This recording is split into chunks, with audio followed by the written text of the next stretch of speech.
আরেকবার আপনাদের নিয়ে যাই পূর্ব মেদিনীপুরের নন্দীগ্রামে, কারণ আজকে ডায়মন্ড হারবার এবং ফলতার সভার পরে শুভেন্দু অধিকারী সরাসরি পৌঁছে যাবেন নন্দীগ্রাম, অর্থাৎ নন্দীগ্রাম শুভেন্দু অধিকারীর গড়। সেখানে আজকে সাংগঠনিক বৈঠক হবে বিটন।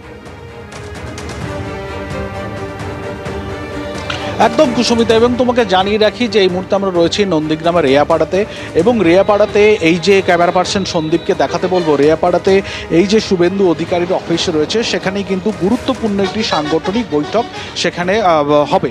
এবং কি কারণে সাংগঠনিক বৈঠকটা এতটাই গুরুত্বপূর্ণ, কেননা তুমি জানো যে ইতিমধ্যেই রাজ্যের মুখ্যমন্ত্রী শুভেন্দু অধিকারী তিনি নন্দীগ্রাম বিধানসভা থেকে পদত্যাগ করেছেন, ফলে এই নন্দীগ্রাম বিধানসভাতে কিন্তু উপনির্বাচন হবে, এবং সেই উপনির্বাচন কবে হবে সেটা পরবর্তীকালে নির্বাচন কমিশন সেই ডেটটা জানাবে। কিন্তু তার আগে সাংগঠনিকভাবে দলকে আরও মজবুত করার জন্য পাশাপাশি শুভেন্দু অধিকারী পদত্যাগ করার পর নন্দীগ্রামে কিন্তু একাধিক বিজেপি নেতারা কিন্তু তাদের দাবিদার হয়ে রয়েছে প্রার্থী পদের জন্য।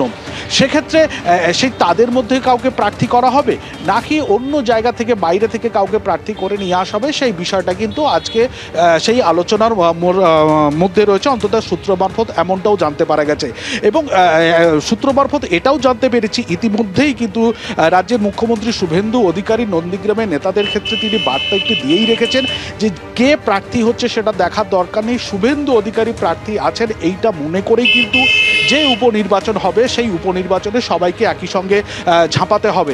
এবং তুমি জানো যে নন্দীগ্রামে কিন্তু জেতার পর, নন্দীগ্রাম এবং ভবানীপুর কেন্দ্রে জেতার পর শুভেন্দু অধিকারী যখন তার একদিন পর নন্দীগ্রামে আসেন, তিনি কিন্তু সেই সময়টা ইঙ্গিত দিয়েছিলেন যে যদি ভবিষ্যতে তাকে এই নন্দীগ্রাম বিধানসভা থেকে পদত্যাগ করতে হয় সেক্ষেত্রে কিন্তু নন্দীগ্রামের সঙ্গে তার যে আত্মিক যোগাযোগ সেটা কিন্তু রয়ে যাবে। এবং সেক্ষেত্রে তিনি উল্লেখ করেছিলেন নন্দীগ্রামের যে সমস্ত শহীদ দিবসে এর আগেও প্রত্যেকবার এই শুভেন্দু অধিকারী নিয়ম করে যেরকমভাবে থাকেন 7ই জানুয়ারি, 14ই মার্চ কিংবা 10ই নভেম্বর, সেই দিনগুলো তো আছেই, পাশাপাশি যে সমস্ত পুজো পার্বণের অনুষ্ঠানে শুভেন্দু অধিকারী এখানে আসেন সেগুলো তিনি আসবেন। অর্থাৎ নন্দীগ্রাম থেকে তিনি পদত্যাগ করলেও তার যে আত্মিক যোগাযোগ থাকবে সেটা কিন্তু আগে ইঙ্গিত দিয়েছিলেন, এবং পরবর্তীকালে নন্দীগ্রাম কেন্দ্র থেকে ইতিমধ্যেই তিনি পদত্যাগ করেছেন। ফলে সেই নন্দীগ্রামের বাসিন্দাদের সঙ্গে যেরকমভাবে কথাবার্তা, পাশাপাশি নন্দীগ্রামে যে সমস্ত নেতারা রয়েছেন তাদেরকে উপনির্বাচনে কিভাবে ঝাঁপিয়ে পড়তে হবে, কিভাবে রণকৌশল ঠিক করা হবে সেই বিষয়ে কিন্তু তিনি আলোচনা করবেন এক প্রস্তুত অন্তত